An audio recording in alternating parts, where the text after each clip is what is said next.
أن لا إله إلا الله وحده لا شريك له تعظيما لشأنه وأشهد أن محمدا عبده ورسوله الداعي إلى رضوانه اللهم صل عليه وعلى آله وأصحابه وإخوانه.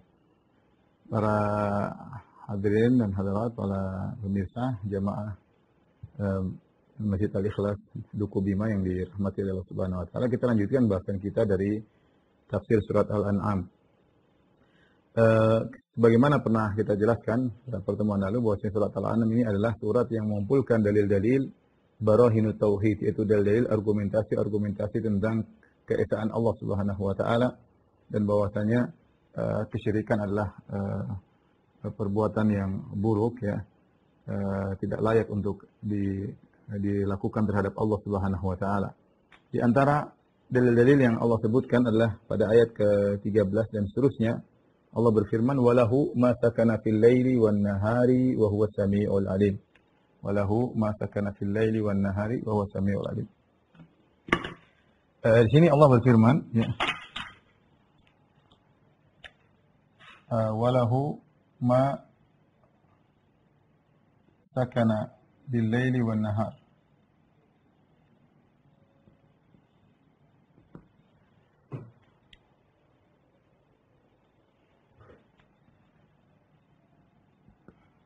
Wa huwa as-sami'ul 'alim. Kata Allah Subhanahu wa taala, hanya milik Allah apa ya artinya? Sakana fil lail, sakana ada, nanti akan saya jelaskan, ada beberapa pendapat, ya, di malam dan di siang hari, ya. Malam kemudian siang. Wa huwa samiul alim, maha mendengar lagi maha mengetahui. Maha mendengar lagi maha mengetahui.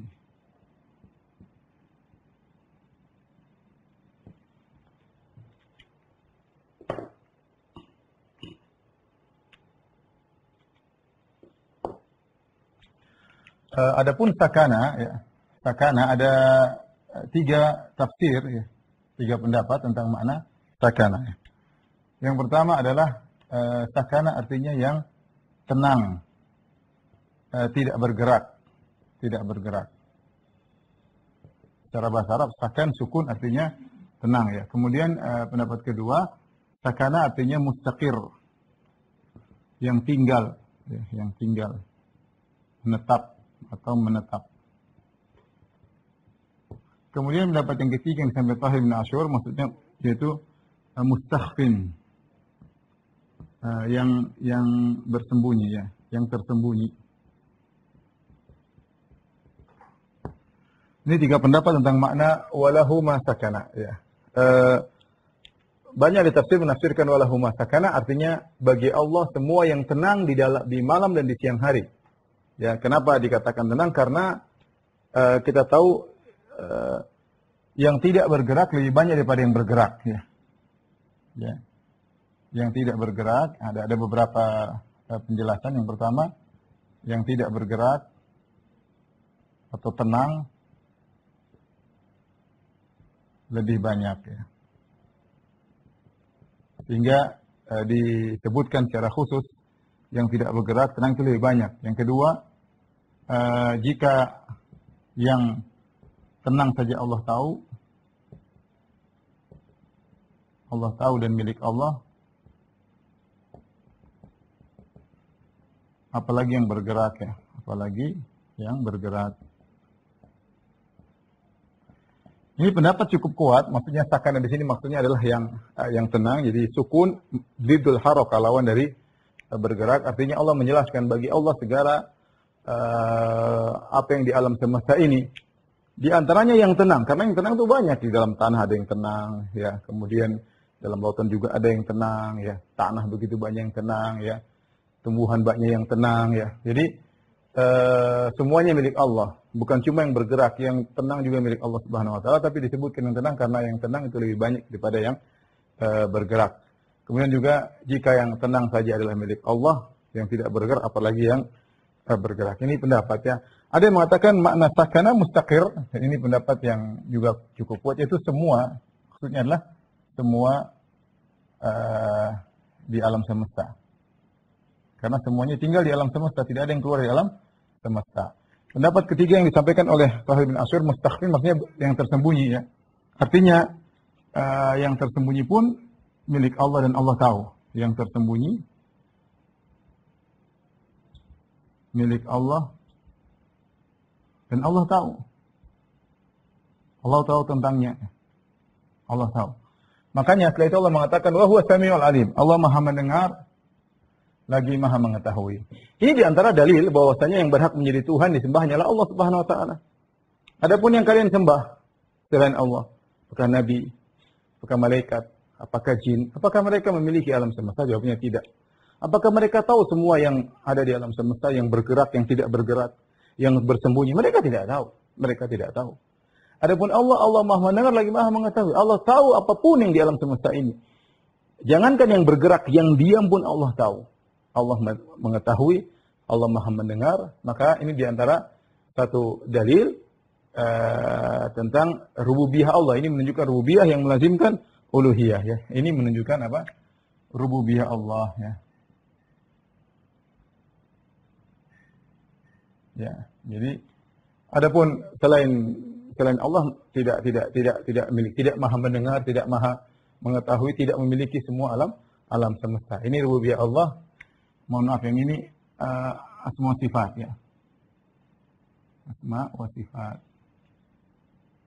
Ketika Allah memiliki rububiyah dan asma sifat, maka dialah yang berhak untuk disembah. Kemudian Allah sebutkan selanjutnya kata Allah Subhanahu wa taala, "Qul aghairallahi attakhidhu waliyan, fatiris samawati wal ard, wa huwa yut'imu wa la yut'am." Ya. Ayat selanjutnya.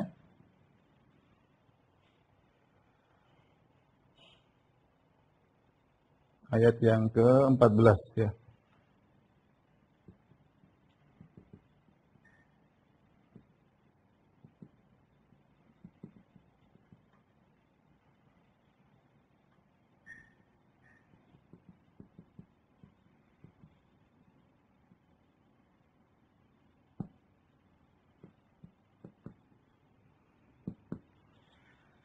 Allah bertanya, "Qul aghairallah," katakanlah wahai Muhammad, katakanlah wahai Rasulullah, apakah selain Allah, aghairallah attakhidhu waliyan, apakah selain Allah aku menjadikan waliku, itu sesembahanku? Ini apakah masuk akal kalau kita mau bahasakan secara sederhana kita, apakah masuk akal? Masuk akal. Selain Allah aku jadikan sebagai waliku, yaitu Tuhanku, sembahanku. Tidak masuk akal. Ya. Karena tidak ada yang memiliki sifat-sifat seperti Allah. Ya. Kenapa? Karena tidak ada yang memiliki sifat-sifat seperti Allah.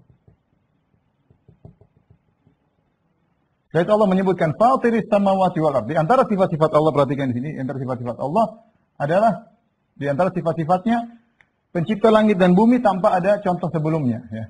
Fatir artinya pencipta tanpa ada min ghairi misalin sabiq, yaitu pencipta langit dan bumi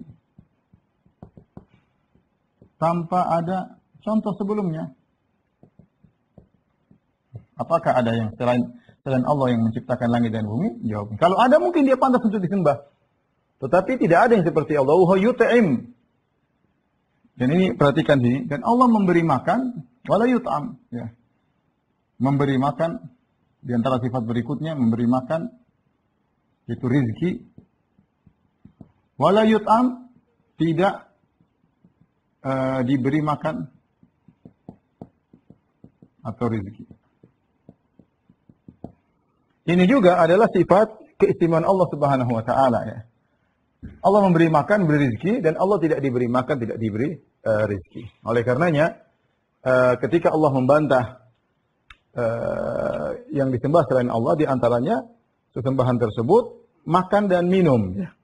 Seperti firman Allah Subhanahu Wa Taala tentang Nabi Isa dan ibunya. Ya. Mal Masihu ibn Maryam illa rasulun qad khalat min qablihi rusul wa ummuhu siddiqah kana ya'kulani ta'am. Ini sudah pernah kita bahas. Tidaklah Nabi Isa kecuali hanyalah seorang rasul yang telah berlalu sebelumnya rasul-rasul yang semisalnya. Wa ummuhu Maryam, ibunya Siddiqah, adalah seorang wanita yang jujur. Kana yakulani ta'am, ketika Allah berbicara tentang Allah mensifati Isa dan Maryam, kata Allah, kana yakulani ta'am, keduanya makan. Maka tidak pantas untuk disembah. Jadi yang makan tidak pantas disembah. Kenapa tidak pantas disembah? Karena kalau makan berarti dia butuh kepada makanan. Ya. Tidak pantas disembah karena butuh kepada makanan. Karena butuh pada makanan. Jadi kaedah, perhatikan kaedah, semua yang makan dan minum tidak pantas disembah. Ini kaedah. Semua yang makan tidak pantas disembah. Apakah semua yang tidak makan pantas disembah? Kita tahu ada yang tidak makan banyak. Ada juga yang tidak makan. Tidak makan seperti batu tidak makan. Malaikat tidak makan. Ya. Malaikat tidak makan. Apakah malaikat pantas disembah? Jawabannya tidak. Intinya yang makan tidak pantas untuk disembah. Tapi bukan berarti yang tidak makan boleh disembah. Tidak. Ya, karena malaikat tidak makan, batu juga tidak makan, air juga tidak makan, ya. Tetapi yang berhak disembah, dia punya sifat lagi yang lain. Selain tidak makan, yut'im, memberi rizki. Malaikat tidak memberi rizki. Ya, batu tidak memberi rizki, air tidak memberi rizki. Nah, Allah Subhanahu wa taala menggabungkan dua sifat ini, yaitu Allah tidak makan dan Allah memberi makan. Allah tidak butuh rizki dan Allah memberi rizki kepada selain Allah Subhanahu wa taala. Dan inilah makna dari as-samad, ya. Jadi sifat yang kedua yang penting adalah ini. Allah juga memberi rezeki. Ya. Adapun malaikat, tadi sudah disebutkan, adapun malaikat, batu, ya, air, tidak makan, tapi tidak memberi rezeki. Memberi rezeki. Sehingga tidak pantas disembah.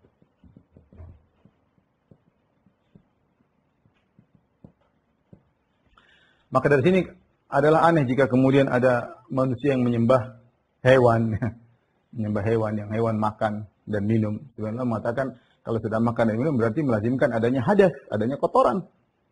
Mana nyembah sapi buang air kecil, sapi buang air besar, sapi beol kok bisa disembah. Bagaimana menyembah wali, bagaimana menyembah nabi, semua wali, nabi semuanya makan dan minum.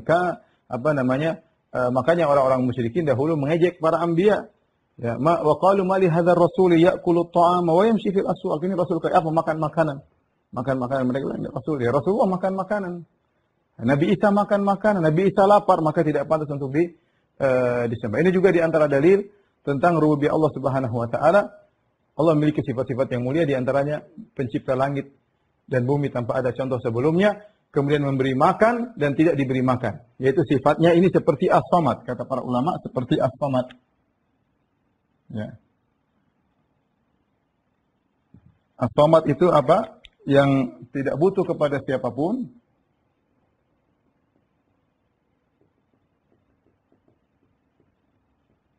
Dan selainnya butuh kepadanya. Selainnya butuh kepadanya. Ya, seperti Allah. Allah memberi rezeki dan Allah tidak butuh rezeki. Allah kasih makan, Allah tidak butuh makan. Inilah as-samad. Maka di antara syarat Tuhan dia memiliki sifat as-samad dan itu tidak didapati pada selain Allah Subhanahu wa taala. Lihat yang disembah oleh manusia, ada matahari, ada rembulan, ada semuanya membutuhkan kepada yang lainnya. Matahari butuh yang menggerakkannya, bulan butuh yang menggerakkannya, nabi butuh makan, ya, nabi butuh yang menghidupkannya dan banyak hal. Jadi ini adalah di antara barahinut tauhid, dalil-dalil tentang ketauhidan keesaan Allah, hanya Allah yang berhak untuk disembah. Allah menyebutkan sifat rububiyahnya dan sifat asma sifatnya, yang dimana yang rububiyah dan asma sifat melazimkan uluhiyah. Saya ulangi, rububiyah dan asma sifat melazimkan uluhiyah. Tauhid ar-rububiyah dan tauhid al-asma wa sifat melazimkan tauhid ar-rububiyah. Dan kita lanjutkan kemudian Allah Subhanahu wa taala berfirman, "Qul inni umirtu an akuna awwala man aslam." Katakanlah wahai Muhammad, inni umirtu an akuna awwala man aslam. Aku diperintahkan untuk menjadi yang pertama kali Islam, yaitu pertama kali bertauhid. Pertama kali bertauhid kepada Allah Subhanahu wa taala, menyerahkan diri kepada Allah Subhanahu wa taala. Wala takunanna minal musyrikin, dan janganlah sekali-sekali engkau menjadi dari bagian orang-orang musyrikin, ya. Ini sangat logis. Bagaimana aku mau menyembah selain Allah, ya? Bagaimana? Apa yang membuat aku sembah dia? Apa yang membuat aku sembah dia? Menyembah nabi, menyembah wali, menyembah mayat, apalagi apa? Apakah dia menciptakan langit dan bumi? Apakah dia yut'im wala yut'am? Apakah dia memberi rezeki, ya? Wali saja tidak bisa kasih makan buat dirinya. Wali tidak bisa kasih makan buat dirinya. Nabi tidak bisa kasih makan buat dirinya. Dia butuh makanan. Bagaimana memberi rezeki kepada orang lain, ya? Bagaimana bisa memberi rezeki kepada orang lain, ya? Kemudian selanjutnya Allah berfirman, "Qul inni akhafu in ataitu rabbi adzab yaumin azim." Katakanlah, ya, wahai Muhammad, inni akhafu, sungguhnya aku takut. In ataitu rabbi, jika aku bermaksiat kepada Rabbku, adzab yaumin azim, aku akan ditimpa dengan azab pada hari yang sangat dahsyat, yaitu hari kiamat kala, ya. Hari kiamat kala, ya. Jadi ini peringatan atau Allah menyuruh Nabi Shallallahu alaihi wasallam untuk menyampaikan hal ini, ya, kepada orang-orang musyrikin. Qul inni akhafu in ataitu rabbi, aku takut jika aku bermaksiat kepada Rabbku, ya. Di sini Nabi tidak mengatakan qul inni akhafu in ataituhu. Katakanlah aku sungguhnya takut jika aku bermaksiat kepadanya, tapi nya diganti dengan Rabbi. Ya, Allah tampakkan nama Rabbi, yaitu untuk menjelaskan kepada kaum musyrikin bagaimana aku bermaksiat kepada Rabb yang telah menciptakan aku, yang telah menterbiah aku, yang telah merawatku, yang menghidupkanku, maka bagaimana aku bermaksiat kepadanya? Kalau aku bermaksiat kepadanya, aku khawatir dengan adab yang akan menimpaku pada hari yang sangat dahsyat. Ya, sementara aku Rasulullah Sallallahu Alaihi Wasallam, aku utusannya, aku takut bermaksiat kepadanya. Bagaimana lagi dengan kalian? Dan ini menunjukkan bahwasanya takut adalah suatu ibadah. Takut adalah ibadah. Seorang takut mendapat azab jika bermaksiat, itu adalah ibadah hati yang agung. Sampai Allah menyuruh Nabi untuk memproklamirkan hal ini. Qul inni akhafu in afaitu rabbi. Katakanlah, aku takut jika aku bermaksiat kepada Rabbku dengan azab pada hari kiamat kelak. Maka kita renungkan ayat ini bahwasanya rasa takut yang timbul kalau kita bermaksiat, khawatir diazab oleh Allah. Kita bermaksiat, khawatir kita su'ul khatimah, kita bermaksiat, takut kita dicabut iman kita. Kekhawatiran seperti ini adalah ibadah, ya. Makanya di antara perbedaan antara orang beriman dengan orang munafik, bahkan berkata Ibnu Mas'ud radhiyallahu taala anhu bahwasanya innal mu'min, ya, seorang mukmin takut, ya, kepada Rabbnya kalau dia bermaksiat, ya. Kalau dia bermaksiat, ka'annahu yaqudu tahta jibal, ya. Dia seakan-akan duduk di bawah sebuah gunung, dia khawatir gunung tersebut akan menimpanya, ya. Yara dhunubahu ka jibalin, ya. Yakhafu an taqa'a alaih. Seorang mukmin melihat dosanya seperti gunung yang besar yang siap menimpanya. Wal munafiq yara dhunubahu ka dzubabin marra ala anfihi fa qala hakadha, ya. Adapun orang munafik, ketika dia melihat dosa-dosanya seperti lalat yang hanya lewat di hidungnya, kemudian ganggu sedikit dia usir. Ini beda antara seorang beriman, ya, dengan orang yang munafik. Maka jika ada rasa takut kepada maksiat yang kita lakukan, Anda beriman. Kalau Anda meremehkan, menggampangkan sifat orang munafik, lihat dosanya seperti apa? Seperti lalat yang lewat. Bahkan kalau orang beriman, ya, kepada dosa-dosa kecil dia pun takut. Karena dikatakan, la tanzur ila sigari dzunub. Jangan lihat kepada kecilnya dosa, tapi lihat kepada idhami man afaita. Tapi lihatlah kepada agungnya siapa yang kau durhakai. Siapa yang kau durhakai. Allah menyuruh kau untuk begini dan begitu, tapi engkau melanggar. Oleh karena ikhwan dan akhwat yang dirahmati Allah, kita sendiri butuh dengan ibadah ini. Ibadah takut kepada Allah jika bermaksiat. Ya, kita tahu bahwasanya dosa itu pasti ada dampaknya, ya. Bahkan meskipun dosa yang kita anggap sepele, dosa kecil, pasti ada dampaknya di dunia apalagi di akhirat. Qul inni akhafu in asaitu rabbi. Ya, katakanlah jika aku bermaksiat kepada Rabbku, azab yaumin azim, aku khawatir ditimpa dengan azab yang dahsyat pada hari yang dahsyat. Berarti apa? Kata para ulama, mafhumnya bahwasanya, kelazimannya bahwasanya aku berharap ya rahmat Allah jika aku tidak bermaksiat. Siapa yang tidak bermaksiat, maka dia berharap dapat rahmat pada hari tersebut. Sehingga ketika di hadapan kita ada maksiat, kita pilih. Di hadapan kita ada maksiat, kita mampu untuk bermaksiat nih. Mungkin ada mampu yang kita mau lihat sesuatu, kita mau dengar sesuatu, kita mau tajassus, mau apa. Kita tahu, sekarang di hadapan kita kesempatan untuk bermaksiat, tinggal kita pilih. Kita bermaksiat, maka silakan takut dengan azab yang pedih kalau kau bermaksiat. Tapi kalau kau tidak bermaksiat menahan diri, maka kau berharap dengan rahmat Allah pada hari yang sangat agung tersebut. Setelah itu Allah Subhanahu wa taala berfirman, "May yusraf anhu yauma idzin faqad rahimah." Barang siapa yang dipalingkan dari adab yang mengerikan pada hari yang dahsyat tersebut, faqad rahimah, maka dia telah dirahmati oleh Allah Subhanahu wa taala. Dan kelazimannya kalau dia sudah dipalingkan dari adab yang pedih, berarti dia akan dimasukkan dalam rahmat Allah Subhanahu wa taala. Kelaziman hari tersebut cuma dua, dapat azab atau dapat nikmat. Dapat azab atau dapat nikmat. Surga atau neraka. Barang siapa yang diselamatkan dari azab, berarti dia masuk rahmat, berarti masuk surga. Makanya Allah berfirman, "Faman zuhziha 'anil nar wa udkhilal jannata faqad faz." Barang siapa diselamatkan dari neraka, dimasukkan dalam surga, maka sungguh dia telah beruntung atau telah menang. May yusraf anhu yauma idzin faqad rahimah. Barang siapa yang diselamatkan darinya azab, ya azab harusnya menimpanya, kemudian Allah palingkan darinya, faqad rahimah, maka sungguh Allah telah mengasihinya. Kemudian kata Allah Subhanahu wa taala, "Wa dzalikal fawzul mubin." Itulah kemenangan yang sesungguhnya. Dan benar, kesuksesan yang sesungguhnya adalah Anda selamat dari azab yang pedih, ya. Bukan sukses di dunia, ya, bukan memiliki harta yang banyak, ya. Percuma Anda diagungkan oleh masyarakat di dunia, Anda dihormati oleh seluruh masyarakat, diulu-ulukan, diagung-agungkan, dihormati orang tunduk, ya. Tetapi Anda tidak sukses di akhirat. Seorang yang sukses sungguhnya adalah sukses di akhirat, selamat dari azab neraka Jahannam. Baik, kita lanjutkan ayat berikutnya. Kata Allah Subhanahu wa taala, "Wa iyyam taskallahu bidurrin fala kashifa lahu." Ya, "Wa iyyam taskallahu bidurrin fala kashifa lahu illa hu."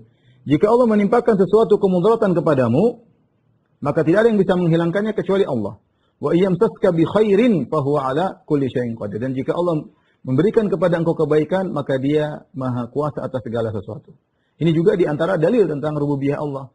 Bahwasanya hanya Allah yang berhak untuk disembah. Wa iyyam taskallahu bidurrin. Jika Allah menimpakan engkau dengan kemudaratan. Umum, di sini dur datang dalam nakirah, ya, dalam konteks syarat. Wa iyyam taska. Jika Allah menimpakan engkau dengan kemudaratan. Ini kaidah. Kalimat nakirah yaitu tanwin. Jika datang dalam konteks kalimat syarat atau penafian, maka memberikan faedah umum. Jadi, kemudaratan di sini bersifat umum. Mudarat apa saja yang menimpa seorang hamba, semuanya tidak ada yang bisa menghilangkan kecuali Allah.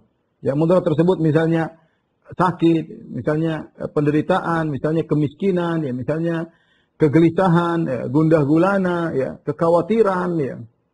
Semuanya yang bisa mencabut itu semua dari seorang hamba hanyalah Allah Subhanahu wa taala. Tidak ada yang bisa mencabut semua. Sekarang kita ditimpa contoh, kita ditimpa dengan kegelisahan pandemi, ya, menimpa seluruh manusia di dunia muka bumi ini. Siapa yang bisa menghilangkan kegelisahan tersebut kalau bukan Allah? Tidak ada yang bisa menghilangkan kegelisahan tersebut kecuali Allah Subhanahu wa taala. Mau seluruh negara bersatu padu, sudah hampir setahun mereka tidak bisa berbuat apa-apa. Sekarang baru menawarkan dan namanya vaksin pun terjadi perdebatan yang sengit tentang masalah vaksin. Intinya kegelisahan tetap ada. Vaksin ada pun masih gelisah, ya. Mau lihat dulu berhasil atau tidak, bagaimana, ada efek samping atau tidak, berbagai macam model vaksin. Intinya tidak ada yang bisa menghilangkan segala kemudaratan kecuali Rabbul Alamin. Kecuali Rabbul Alamin. Mau kegelisahan, kesedihan, kekhawatiran, ya, kesedihan, penyakit dan yang lain hanya Allah. Maka hanya Dia yang berhak untuk disembah. Wa yamtaska bi khairin, dan jika Allah memberikan engkau kebaikan apapun, fahu ala kulli syai'in qadir, maka Allah mampu untuk memberikan kebaikan kepada engkau. Tidak ada yang bisa menghalanginya. Ya. Allahumma la mani' lima a'tait.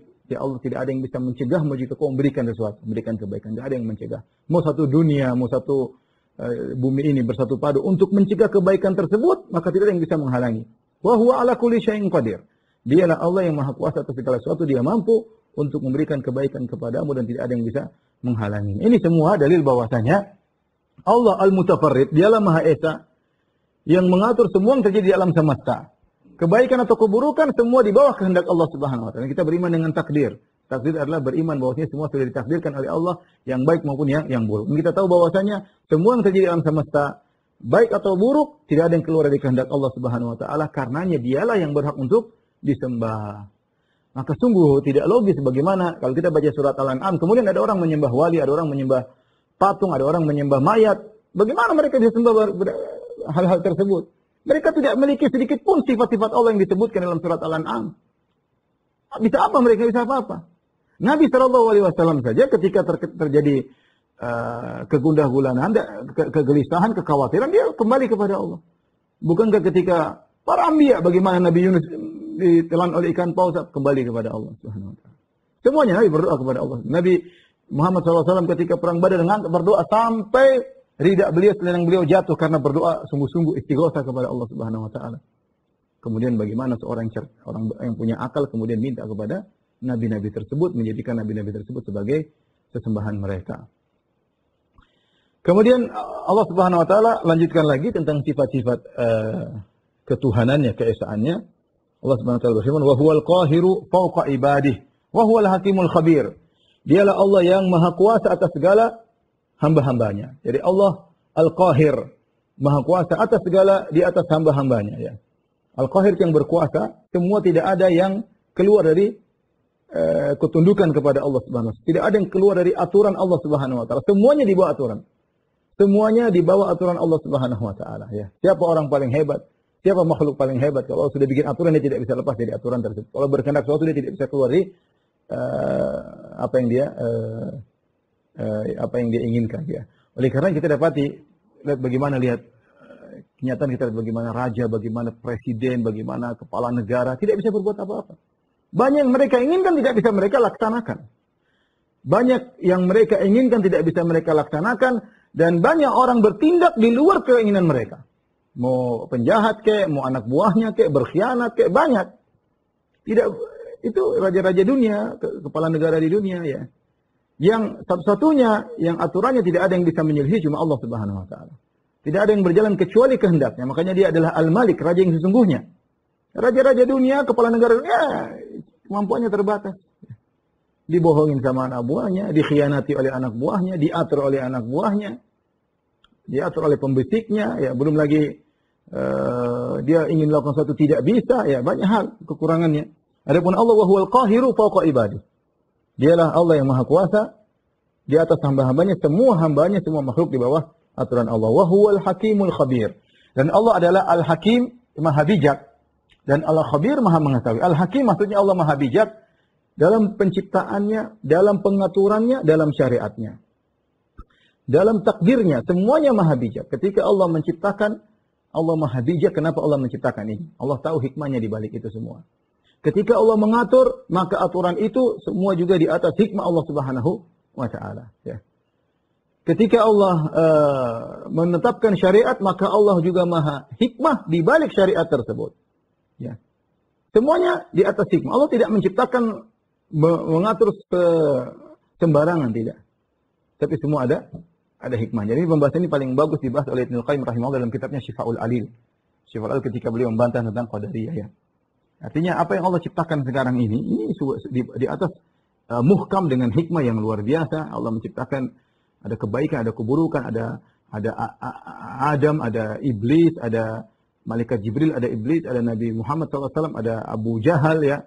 Ada orang baik, ada orang buruk, ada syaitan, ada jin baik, ada jin buruk, ya. Ada bencana, ada kebahagiaan, ada kesedihan, ada. Ini semua sudah diatur oleh Allah Subhanahu wa taala. Laki-laki, ada perempuan, semuanya sudah diatur dengan yang muhkam. Pembahasan sangat luar biasa oleh Ibnu Qayyim rahimahullahu taala, karena sebagian orang berhayal Allah menciptakan lebih daripada ini, ya. Bahwasanya ini kurang top, harus ada yang lebih top daripada ini, dibantah oleh Ibnu Qayyim rahimahullahu taala. Ingat, dunia ini adalah Allah ciptakan sebagai bahan ujian, medan ujian untuk menguji hamba-hambanya. Dan demikianlah medan yang Allah buat.